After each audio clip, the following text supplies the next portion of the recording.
Guys, good morning সবাইকে। কেমন আছো সবাই? আশা করছি সবাই খুব ভালো আছো, সুস্থ আছো। আর আমিও কিন্তু অনেক ভালো আছি, অনেক সুস্থ আছি। তো দীপশর্মী লাইফস্টাইলে সবাইকে স্বাগত জানিয়ে নতুন একটা সকালে নতুন একটা ব্লগ শুরু করলাম। তো সঙ্গে থাকো সবাই, আশা করছি সবারই ব্লগটা ভালো লাগবে। তো আজকে জানো তো, ঘুম থেকে কিন্তু অনেকটা সকালে উঠেছি। মানে তোমরা সবাই জানো যে আমি 7টা সাড়ে 7টার আগে কখনোই ঘুম থেকে উঠি না। তবে আজকে আমাকে ঘুম থেকে উঠতে হয়েছে সকাল সকাল। সকাল মানে সকাল 6টা। তো আমার কাছে এটা ভোর 6টাই, অনেকের কাছে জানি এটা অনেকটাই বেলা। কিন্তু আমি যেহেতু মানে অনেকটা বেলা করে উঠি, সেই জন্য আমার কাছে সকাল 6টাটাই না অনেকটা ভোর। তো 6টায় অ্যালার্ম দিয়ে রেখেছিলাম ঘুম থেকে উঠবো বলে, আর রীতিমতন অ্যালার্ম বেজেছে আর ঘুম থেকে উঠেছি। তো ঘুম থেকে ওঠার একটাই কারণ ছিল যে সকালবেলায় যে কাজটুকু থাকে, মানে এই যে ঠাকুর ঘরের ঠাকুর পুজোটা দেওয়া, সেটা আজকে আমি সকাল সকাল দেব। তার কারণ কি, প্রত্যেক দিন আর কি আমার শাশুড়ি মাই পুজোটা দেয়, তো আমি দেরি করে উঠি বলে আর দেওয়া হয় না। তো সেই জন্য আজকে অ্যালার্মটা দিয়ে রেখেছিলাম ঘড়িতে যে আজকে আমি সকালবেলা উঠে ঠাকুরটা দেবো। কিন্তু বিশ্বাস করো, 6টার সময় ঘুম থেকে উঠে দেখছি যে শাশুড়ি মায়ের আর কি পুজোটা দেওয়া হয়ে গেছে।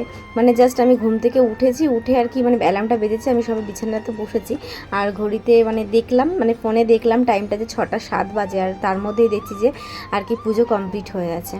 আর কি করব, আমার আর পুজোটা দেওয়া হলো না। তো যাই হোক, উঠে একটু বসে একটু মোড়ামুড়ি খেলাম, একটু ঘরে একটু হাঁটাচলা করলাম। তারপর বাইরে বেরিয়ে ছাদে একটু হাঁটাচলা করে তারপর ব্রাশে পেস্ট নিয়ে দেখলে যে ব্যালকনিতে দাঁড়িয়ে দাঁড়িয়ে আর কি দাঁতটাকে আমি ব্রাশ করছিলাম। তো বাইরেই আমি সাধারণত ব্রাশ করি, মানে ছাদে, কিন্তু এখন এতটাই রোদ উঠে যায়, মানে সকাল 7টা মানেই প্রচুর রোদ উঠে যায়, বুঝতেই পারো। তো রোদে আর বেরিয়ে সেই কাজটা আর করা যায় না। যাই হোক, ফ্রেশ হয়ে নিয়েছি, ফ্রেশ হয়ে তারপর বাসি ঘরটাকেও ঝাড় দিয়ে নিলাম, তোমরা দেখতেই পারলে। আর তারপর চলে এসেছি দেখো সোজা রান্নাঘরে। তো কাল রাতে আর কি যে বাসনগুলো ধুয়ে রেখেছিলাম, তো সেগুলোকে আর কি তুললাম, মানে এগুলো র্যাকে এগুলোকে তুলে দিলাম। আর এরপর রান্নাবান্নায় হাত দেবো। তার আগে তোমাদের দাদা ভাইয়ের জন্য চা করেছিলাম, তো ওকে চাটা করে দিয়েছি। রান্নাঘরে এসে এই যে ভাত বসিয়েছি, আর এটাতে প্রেশারে ডাল বসিয়েছি, ডাল সেদ্ধ। যেহেতু আমাদের বাড়িতে মটর ডাল খাওয়া হয়, সেজন্য প্রেশারে বসাতে হলো। ডাল সেদ্ধ আর ভাত বসিয়েছি। আর এই দুটো সেদ্ধ হতে হতে, মানে ভাত ফুটতে ফুটতে আর ডাল সেদ্ধ হতে হতে আমি ততক্ষণে সবজিগুলো কেটে নেবো, যা যা রান্না হবে সেই সব সবজিগুলো কেটে নেবো। আর তার সাথে যদি দাদা বিস্কুট রেখে গেছে, সকালে এখনও কিছু খাইনি, সেই জন্য বিস্কুট দিয়ে গেল, বিস্কুট এখন খাবো। আর বিস্কুটটা খেয়ে আমি সবজিগুলো কেটে নেবো। চলো।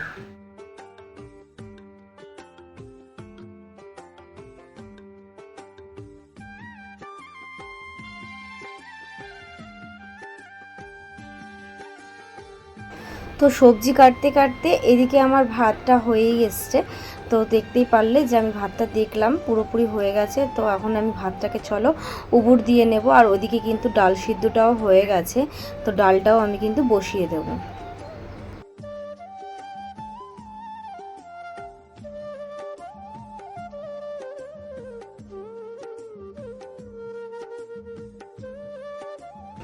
সকালে প্রতিদিন সাধারণত কিন্তু আমাদের ভাতই হয়। তো তোমাদের দাদাভাই আর কি সকালবেলায় ভাত, ডাল, আলু সিদ্ধ এগুলো মাস্ট, এগুলো লাগে, তো ওগুলো দিয়েই খায়। তো আজকেও ভাতটা অলরেডি রেডিই ছিল, কিন্তু তোমাদের দাদাভাইয়ের আজকে ইচ্ছে করলো যে আজকে ও ভাত খাবে না। তো সেই জন্য বাজারে গিয়ে বাজার থেকে দেখো পরোটা আর ঘুগনি কিনে নিয়ে এসেছে। ও বলছে এগুলো খাবে, তো সেই জন্য এগুলো বেড়ে ওকে আর কি খেতে দিলাম। তো বন্ধুরা, আমার সব দেখো কাটাকুটি হয়ে গেছে। তো দেখো এখানে রয়েছে হচ্ছে পটল কেটে নিয়েছি, আর এখানে হচ্ছে আলু কেটে নিয়েছি, আলু পটলের তরকারি করব। আর এখানে লাউ ঘন্ট করার জন্য দেখো লাউও কুচিয়ে নিয়েছি। আর এই আলু পটলের তরকারিতে না একটু ডালের বড়া ভেজে দেবো, তাহলে দেখবে দেখতে অনেক, মানে খেতে খুব টেস্ট লাগে আর দেখতেও ভালো লাগে। তো এই যে ডাল ভিজিয়ে রেখেছি, ডালের বড়া করব বলে। তো বন্ধুরা, বাইরে ভীষণ গরম পড়েছে আজকে, জানো তো। এখন মাত্র 10:30 থেকে 11টা বাজে, এখনই তাপমাত্রা 42 ডিগ্রি। এত গরম লাগছে আর পারছি না। তো যাই হোক, ডালটা হয়ে গেছে, ভাতটা হয়ে গেছে, আর এই লাউ ঘন্ট আলু পটলের তরকারিটা করব। তো আপাতত এগুলোই এখন রান্না করব। তো এটাই হচ্ছে এখনকার মতন আপডেট। তোমাদের দাদা ভাই খাওয়া হয়ে গেছে, ঠাকুমা শাশুড়ির খাওয়া হয়ে গেছে, আর আমারও খাওয়া হয়ে গেছে। আর ওরা ওদের মতন কাজে বসে গেছে, মানে দীপনের মতন কাজে বসে গেছে, আর ঠাকুমাও মানে শুয়ে পড়েছে, ঘুমিয়ে পড়েছে। আর এখন আমি করব রান্না। তো তোমাদের সাথে আর কথা বলবো না, এই গরমের মধ্যে বেশিক্ষণ মানে রান্নাঘরে থাকা যাবে না। তো ঝটপট ঝটপট করে আমি দুটো ওভেনেই রান্না বসিয়ে দেবো, ঝটপট করে রান্না করে নেব। তো চলো রান্না বান্না করে তারপর আবার তোমাদের কাছে আসছি, চলো সাথে থাকো। তো বন্ধুরা, আমার রান্না বান্না মোটামুটি সব কমপ্লিট হয়ে গেছে। দেখো তো কি আজকে রান্না করলাম চলো তোমাদের সাথে একটু শেয়ার করে দিই। তো এটাতে ভাত, আলাদা করে কিছু বলার নেই। এটাতে আছে বড়া ভাজা, ডালের বড়া। এটাই আছে হচ্ছে লাউ ঘন্ট, দেখো। এটাতে আছে পটল দিয়ে, আলু দিয়ে, বড়া দিয়ে তরকারি। তো কটা বড়া আর কি আমি এখানে আস্ত রেখে দিয়েছি, তার কারণ হচ্ছে ওই যে ঠাকুমা শাশুড়ি আর তোমাদের দাদাভাই বললো বড়া ভাজা খাবে, তাই জন্য। আর এটাতে আছে টক ডাল, আম দিয়ে টক ডাল। তো এই গরমে টক ডালটা তো মাস্ট, ভীষণ উপকারী শরীরকে ঠান্ডা রাখার জন্য। আর আজকে জানো তো নিরামিষই করেছি, বেশি রিচ করিনি, কারণ এই গরমে রিচ না খাওয়াটাই খুব ভালো আর কি শরীরের জন্য, সে কারণে নিরামিষ খাবার করা হয়েছে। আর এদিকে দেখো প্রচুর বাসন জমে গেছে, এগুলো এখন আমাকে মাজতে হবে আর এগুলো এখন পরিষ্কার করতে হবে। তো চলো ঝটপট করে এগুলো একটু আমি টুক করে ফেলি।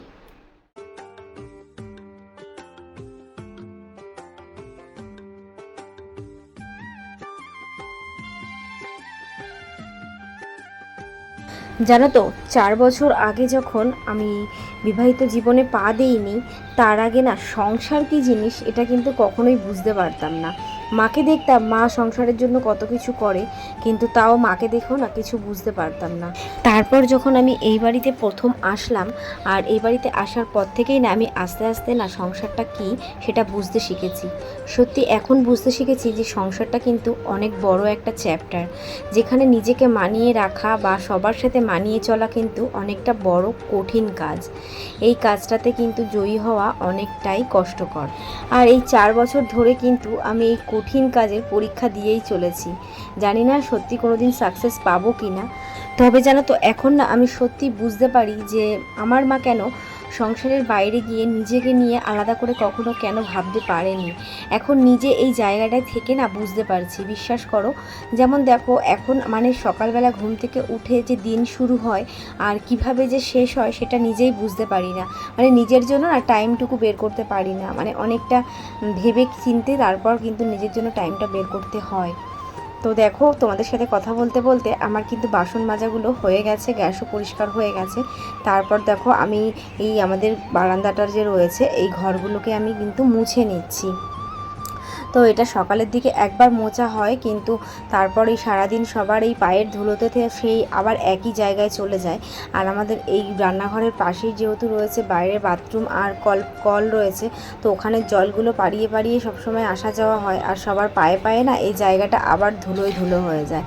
তো দেখতেও ভীষণ বাজে লাগে। তো সেই জন্য আমি কি করি, রান্নাবান্না করে তারপর কিন্তু এই জায়গাটায় আমি আরেকবার মুছে নিই, মানে রান্নাঘরও মুছে নিই, তার সাথে সাথে এই ডাইনিং প্লেসটাও আমি পুরোপুরি মুছে নিই, আর সেটাই করছি।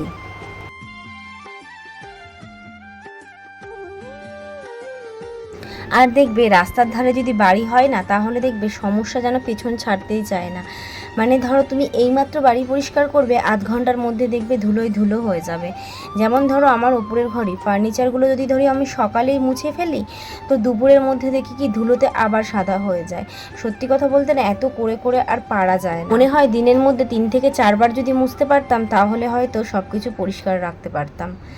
তো যাই হোক, দেখো স্নান করে এসেছি, আর স্নান করে এসে এই ব্যালকনিতে দাঁড়িয়ে একটুখানি চুলটাকে একটু ঝাড়াঝাড়ি করে নিচ্ছি। যেহেতু বড় চুল, আর এই গরমের মধ্যে চুলটা সবসময় ছেড়ে রাখতে পারবো না, সেজন্য না প্রত্যেক দিন আর চুলটা ভিজিয়ে স্নান করি না। ওই যেদিনকে শ্যাম্পু করি সেদিনকে আর কি চুলটা আর কি পুরোটা ভেজানো হয়, আর অন্যদিন আমি চুলটাকে গুটিয়ে স্নান করি। তো সেই জন্য ওই যতটুকু ভেজা থাকে ততটুকু ওই গামছা দিয়ে একটু মুছে নিই, হালকা করে ঝেড়ে নিই, জলটা আর কি ঝরে যায়। আর বেশ মানে 5 মিনিটের মধ্যেই দেখবে চুলটা শুকিয়ে যায়। আর তারপরে চুলটা গুটিয়ে রাখি, তাতে কোনো আর সমস্যা হয় না। তো দেখো স্নান করার পর কিন্তু অনেকটা টাইম পর আবার তোমাদের কাছে আসলাম। তো স্নান করে আর কি সবাইকে খেতে দিয়েছি, তো খাওয়া টাওয়া হয়ে গেছে। ওখানে বাসন টাসন মেজে ঘরে এসে একটু হালকা রেস্ট করেছি, ওই আধ ঘন্টা মতন একটু বসেছিলাম। আর তারপর রেডি হচ্ছিলাম একটুখানি। তো দেখে তো আশা করি বুঝতেই পারছো যে আমি ড্রেস পরেছি, দেখতে পাচ্ছ। আর ওই হালকা করে একটুখানি সাজুগুজু করে নিচ্ছিলাম। আসলে এত গরম, তো এই গরমের মধ্যে না সাজতেও ইচ্ছে করে না। তবে ওই যে নিজের জন্য তো কিছুটা সময় তো বের করতেই হবে, তাই না? তো ওই সংসারে কাজের ফাঁকে সবটা সামলেও ঠিক এইভাবেই আমি টাইম ম্যানেজ করে নিজের জন্য টাইমটা বের করি। ঠিক এই বিকেল টাইমটাতেই দেখো আমি নিজেকে আর কি টাইম দিই। তো বিভিন্ন ভিডিওর কাজ আর কি বলতে পারো, সেগুলো আমি বিকেল টাইমটাতে দিই। ভিডিওর জন্য যে সমস্ত ভিডিও রিলেটেড কাজ রয়েছে, যেমন ধরো ভিডিও এডিটিং বা কিছু রিলস ভিডিও বানানো, এই সমস্ত কাজগুলো আমি বিকেলবেলাতেই করে থাকি। তো দেখো না ঘুমিয়ে আমি আর কি রেডি হয়ে নিয়েছি। আর ওই যে দীঘা গেছিলাম না, সেই সময় এই ওয়ান পিসটা কিনেছিলাম, তো সেটা পরেই আর কি রেডি হয়েছি। তো বন্ধুরা এখন আসলাম ছাদে, একটু ভিডিও শ্যুট করব, মানে একটু রিলস ভিডিও বানাবো।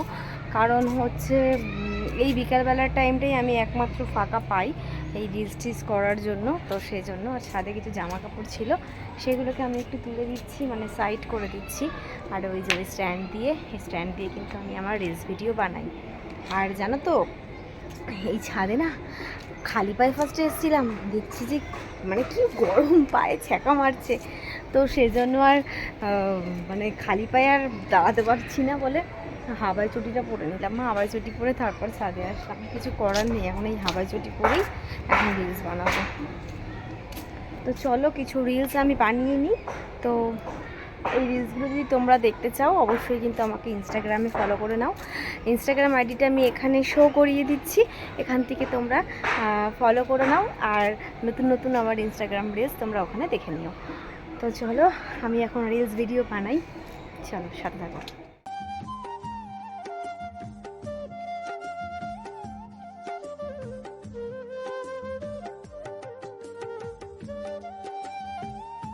তো রিলস বানিয়ে তারপর দেখো ঘরে এসে একটু জামাটাকে চেঞ্জ করে নিয়েছি।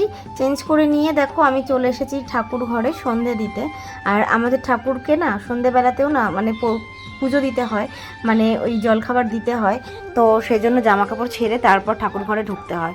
তো ওই জন্য জামা কাপড়টা ছেড়ে নিয়েছি, ছেড়ে নিয়ে তারপর দেখো ঠাকুর ঘরে আসলাম সন্ধে দিতে।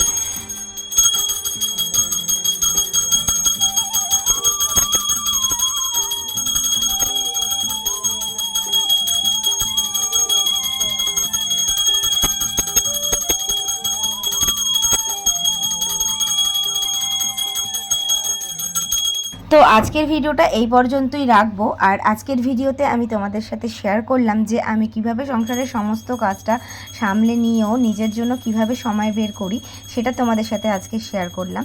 তো ভিডিওটা তোমাদের কেমন লেগেছে অবশ্যই কিন্তু কমেন্ট করে জানিও। আর এরকম ধরনের ভিডিও যদি তোমরা আরও দেখতে চাও অবশ্যই সেটাও কমেন্টে জানিও। আর কীরকম ভিডিও তোমরা আমার থেকে দেখতে চাও সেটাও প্লিজ কমেন্ট করে জানিও। তো চলো ভালো লাগলে লাইক কমেন্ট শেয়ার করো। নতুন কেউ ভিডিওটা দেখে থাকলে অবশ্যই চ্যানেলটাকে সাবস্ক্রাইব করো, সাবস্ক্রাইব করে বেল আইকনটাকে অন করে দিও নতুন নতুন নোটিফিকেশান পেতে। তো চলো ভালো থেকো, সুস্থ থেকো, দেখা হবে আবার নেক্সট ব্লগে। টাটা।